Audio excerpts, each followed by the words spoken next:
All right. Well, ladies and gentlemen, welcome to another video review. Going back to my roots as a statue reviewer. I know a lot of people, who don't have any interest in Horizon Forbidden West or Star Wars lightsabers have been asking me, hey, when are you gonna finally get back to what got me interested in your channel in the first place? So here we are. Hopefully this doesn't disappoint. I'm going to be putting a couple of these on, getting back to some of the Narin Joe Dunaway masterpieces. This is a new one that he's been working on for a little bit of time. Finally got him in. What an amazing piece. I just really look forward to talking about it, showcasing it, and, showing it off for those of you who've been waiting. This is called Big Red, specifically Big Red 3. Joe's done 2 previously, but mine is the first one he's done in many, many years. I don't even know how long. I mean, I don't want to exaggerate, but I'm guessing it could be close to 10 years actually, because what Big Red is a conversion of Narin's long spear predator kit. And this is Narin in the old days.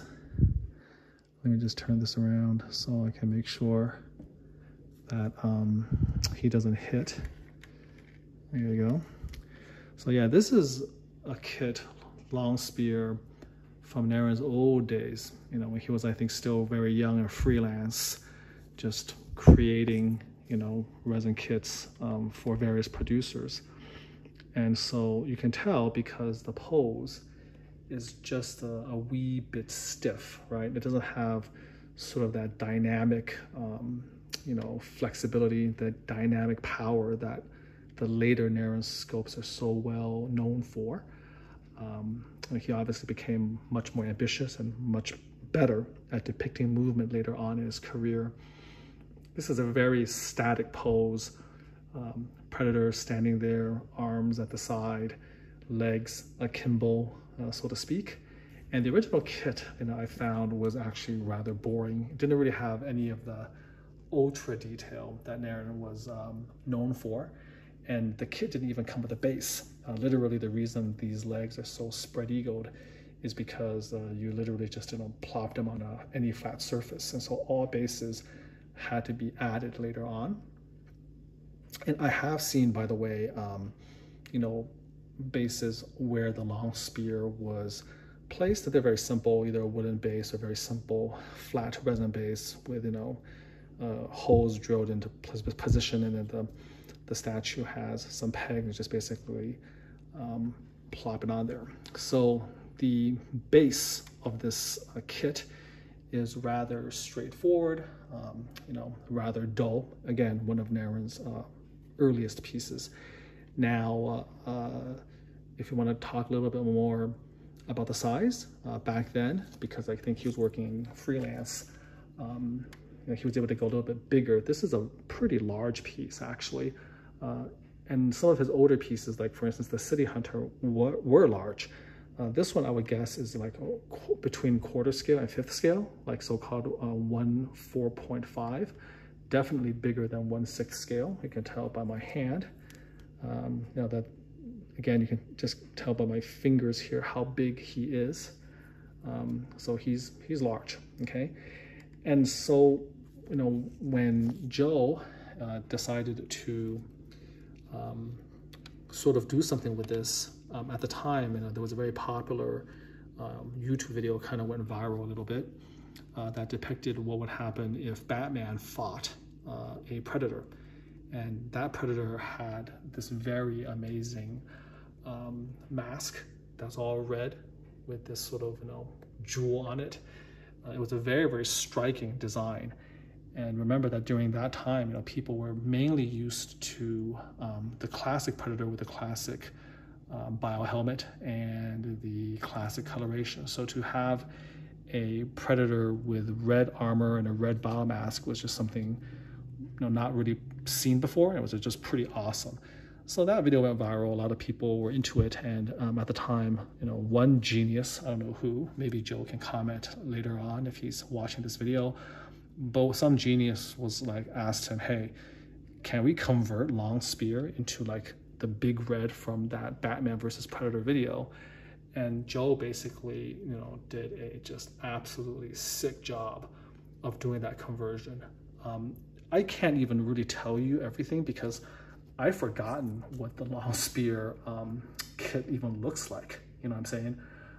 I'm guessing it's mainly the same, but he's added so much to it that it's really just hard to tell where one, like starts and then the customization begins. But it definitely looks absolutely incredible. And I was always very, taken with that. And I managed to get the Long Spear as part of a situation where a collector was liquidating his Narin collection. And it wasn't really that big a deal. And I just, tossed a little bit of money and just picked it up along with all these other kits I was getting from him.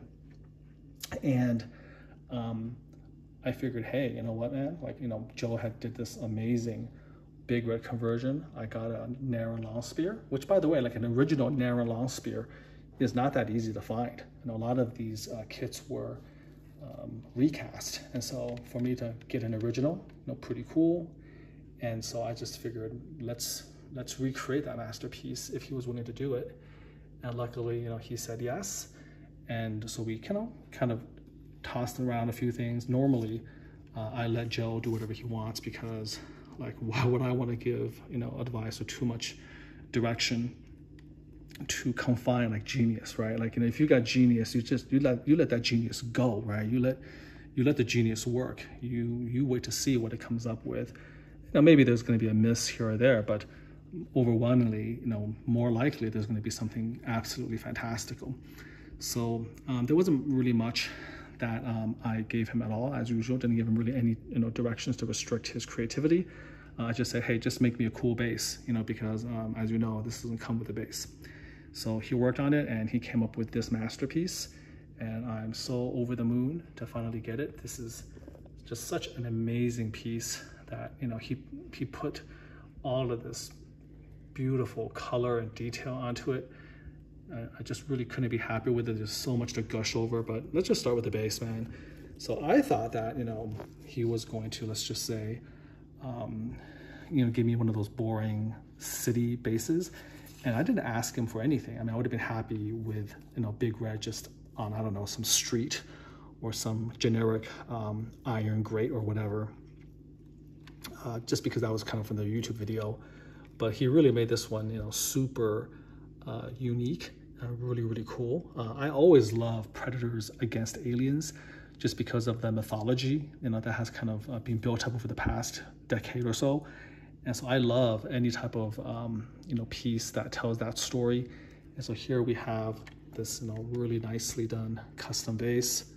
You can see the rock, and he added in a little bit of the organic leaves for texture. It really looks like dirt. This is something, again, I'm going to try to go a little bit closer in on, but it's just remarkable. This started as just a regular sort of, boring gray rocky base. And then Joe always pluses it and puts a little bit of a sprinkle. I don't know what sick magic he uses to do that. Like, normally when you put vegetation like it and it kind of looks good, it doesn't stay. It just kind of, falls right off. But somehow he is able to put this type of vegetation that looks for all the world like it's like this natural clumping of leaves or dirt or dust or whatnot, like a little, you can see here, look at that detail. Like, he decided to just put like a random twig, and it looks like it's gonna blow away. Like, it looks like if I just blew on it with my breath, or like the wind blew, this thing would just swirl right off. But it's not, you know what I'm saying? It's like it's actually locked into position. It doesn't move very easily. So that's kind of the thing that's really amazing. It's almost like, like one of those fake fruits, right? Like, you'll see this still, and it looks for all the world like they're real fruit, but in reality, it's like they're fake fruit.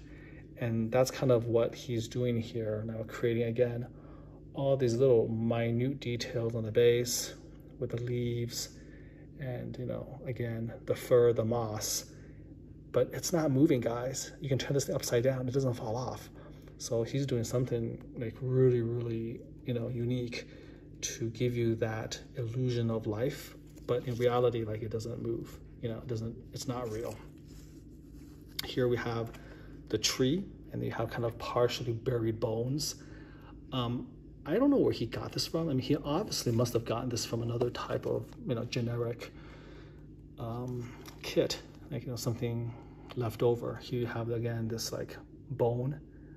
I don't know what that looks like. I don't know what skeleton is that? I can't tell. Is it like another predator?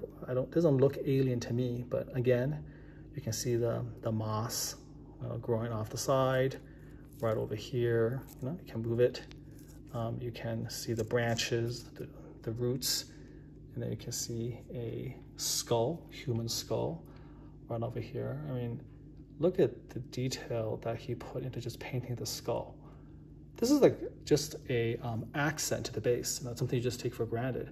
But as somebody with a, you know, background, obviously, in surgery, I'm a head and neck surgeon by profession, I mean, this is a pretty damn good skull.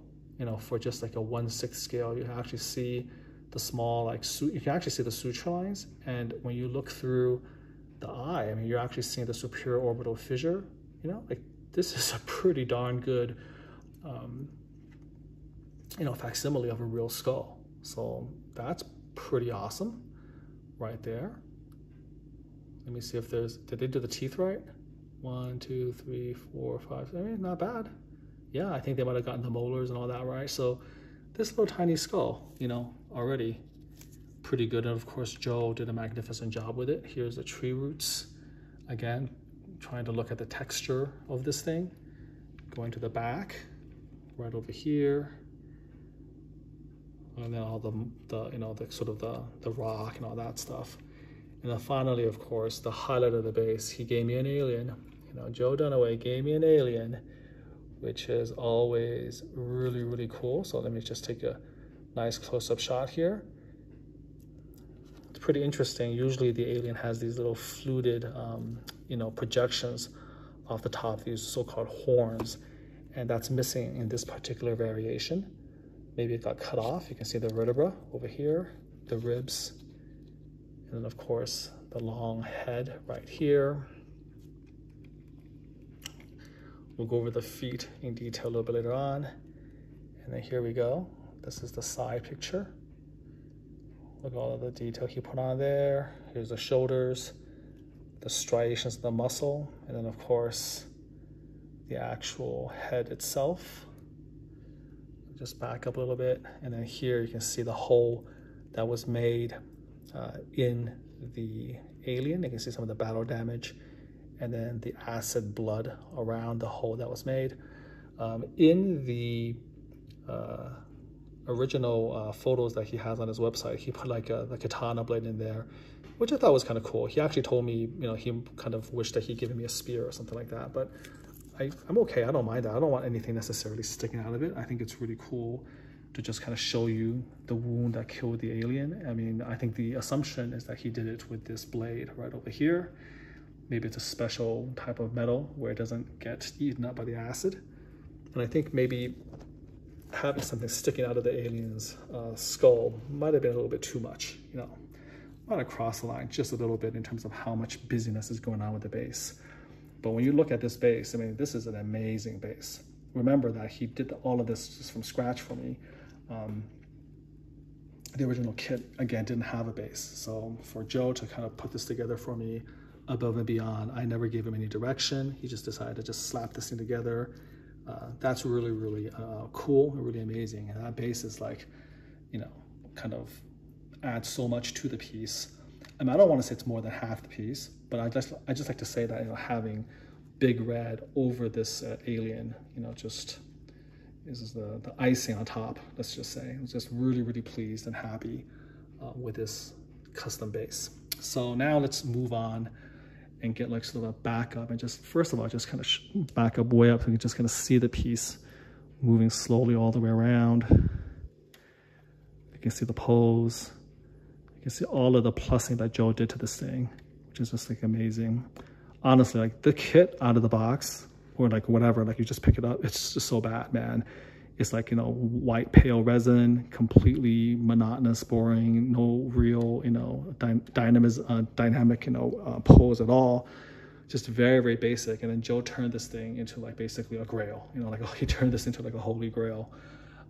You don't even know where to start. So if you don't know where to start, I guess for all you guys, you know, who unfortunately, you know, you're not going to have this in hand, this is the next best thing. I'm just going to go real close up. Just check out the layering work and the detail work, the paint job on the feet, you know, again, the speckles, the little tiny speckling, all of this stuff. I'm going super close. This is again micro detail. So micro detail is when, you know, he puts together all of these layers of airbrushed details, layer by layer by layer. It just gives you that feeling of depth, that feeling that there's actually flesh there. Look at the nails. I mean, look at the nails. He actually went all the way down. Look at all the details he did on the nails.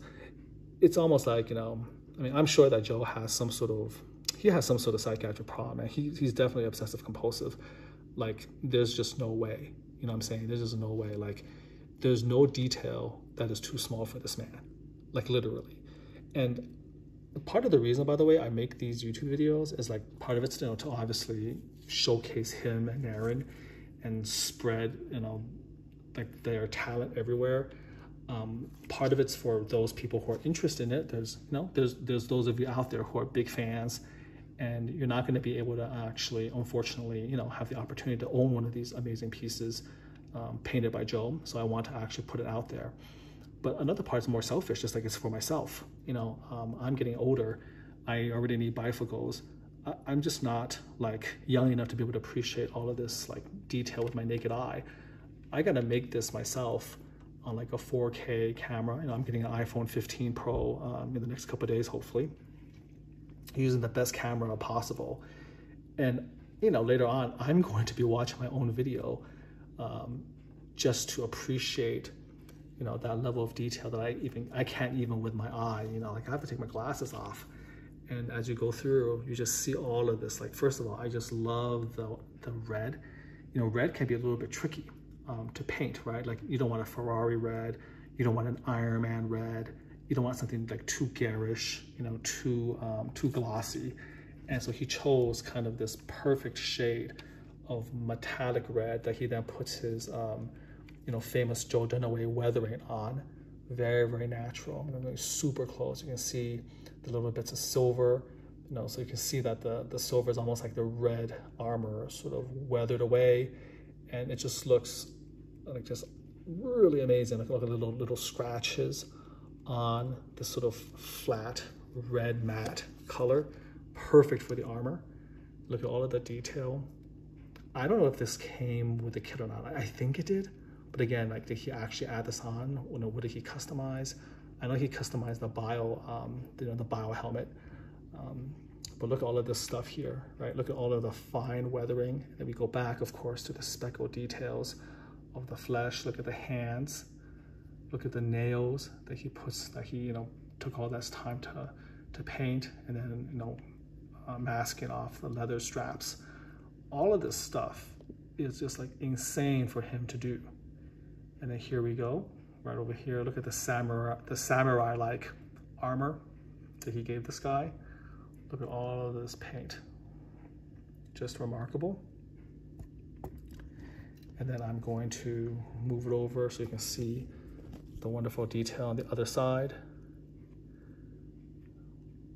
Like, it's just perfect. You know, like, whenever I do like a Joe Dunaway paint job review, it's always just like perfect. Like, I'm putting my iPhone camera literally within a couple inches to get this shot for you guys. And look at this shot right here. Look how clear that is. It's just like amazeballs. It's perfect. You know, here we go here. Look at that. All the way around. Look at all that texture. I mean, of course, part of it is Narin's insanity, but a large part of this one is Joe, you know. Look at all this stuff back here. This is the back. Look at all of that. And the thing that never shows up, actually, on the with the video is just that sensation of depth. You can't, it's really hard, at least for me. I'm just not good enough, guys, to show it, or my phone's not good enough. This is an iPhone 12. Like, I can't show you with the current lighting and everything just how remarkably realistic, let's just say, the texturing of the skin is. So here's the back. Look at the backpack. Look at all the details that he put on the dreads, right? All the little tiny clasps on the dreads, individually painted with the metal. Luckily, it's not dread by dread. Look at all of this armor. And then, of course, this is the sort of thing that you don't normally see unless you go straight close up like I do.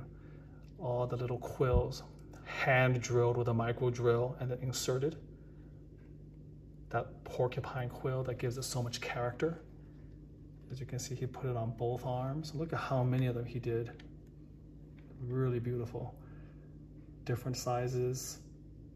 All of these little soft porcupine quills. And here it is, the small skulls. This is all custom, guys, all custom. And then that amazing the bio helm. Look at that. Love it with the jewel. Going for a bird's eye view. Look at all the scratches, all the weathering. And then the two samurai swords on one end. And these, by the way, are all affixed with rare earth magnets, so you can actually move it around a little bit. And the other side, the bloodstained batarang as a trophy. You can see there's little pouches on the belt. And then, of course, the blades, the gauntlet. I want to pay special attention right over here. So this is actually multimedia right here. So Joe has now incorporated both rare earth magnets as well as pins to align his, his joints perfectly, which is a real big improvement. In the past, he didn't use rare earth magnets at all, and there were a little bit of, sometimes it could be a little bit troublesome to put together. You might have to use a drop of super glue, but then he used magnets alone, and it was a little bit difficult to control, right? Like how the magnets will lock pieces together. But now he's really, really perfected it. Look at that little extra wire that's coming out here. Look at this gauntlet. Look at the details there. These are, by the way, actual individual beads. Individual beads on wire that he put here. Again, incredible detail. And then this amazing spear. After all, this is called long spear. Look at the vein work on this thing. I don't know what that's all about, but that looks absolutely badass. This other side. Look at all this detail right over here. Look at all the intricate metallic paints. And then, of course, here's the hand. And then all the way back up. Just trying to showcase all the just silly amounts of detail. And then all the way back up. And then the chain hanging all the way down. How cool is that? And then back up.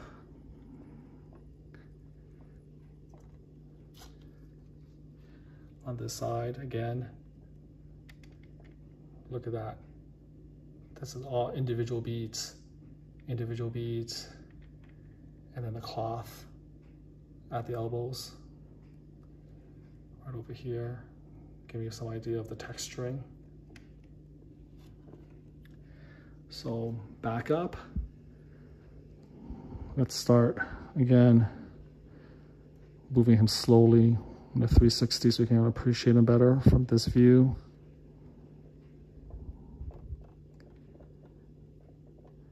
And then we're going to go deeper in, closer. Let's just take a look at this part here.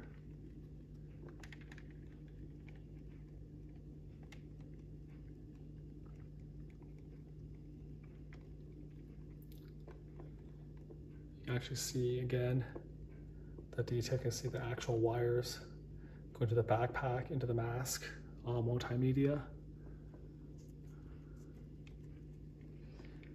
Everything's swinging, all of this extra stuff. You can see it going right in through the dreads into the backpack. The side view right here. And then a little bit closer, look at the torso.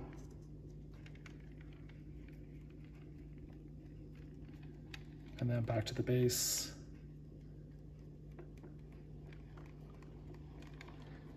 So just an absolutely stunning example. I mean, he basically took one of the most boring kits that Narin did and just turned it into like just a stunning masterpiece. I'm so happy with this.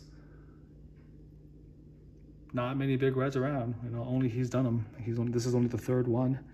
And I'm biased, of course, but you know, I think it's the best. And that's another thing, you know, I don't mind that he does better stuff. I mean, that's evolution, you know what I'm saying? Like, he did a Death Warrior for me. That was one of the first albino elder Death Warriors. And at that time, I thought, you know, I told him to just go crazy. He did. At that time, that was the best Death Warrior that I think he's ever done. But, you know, 5 years later, he's done at least, got to be at least 4, 5, 6 more better than mine. And I'm happy with that. I'm happy for the guys who got them. That's like buying a car or a TV or a computer, you know what I'm saying? Just like, you know, Joe's always going to get better. He's going to be better, you know, 5 years from now. He's better now than he was maybe say 5, 6 years ago. And that's okay. You know, I got the best that he was able to give back then. I'm still happy with it. You know, even Joe Dunaway from 3, 4 years ago, still, you know, the best of the best. The only guy who can beat Joe Dunaway is Joe Dunaway. You know what I'm saying? So I'm happy for the people who got those, you know, amazing Narin series like King and Queen and Hellbreed, and of course, you know, the Immortal Death Warrior. So I don't have any resentment at all. I'm happy for them. I'm happy for what I got. To me, this is like the best big red he's done of the 3. And I hope that he does another one in a couple of years. It'd be even better than this. Who knows? You know what I'm saying?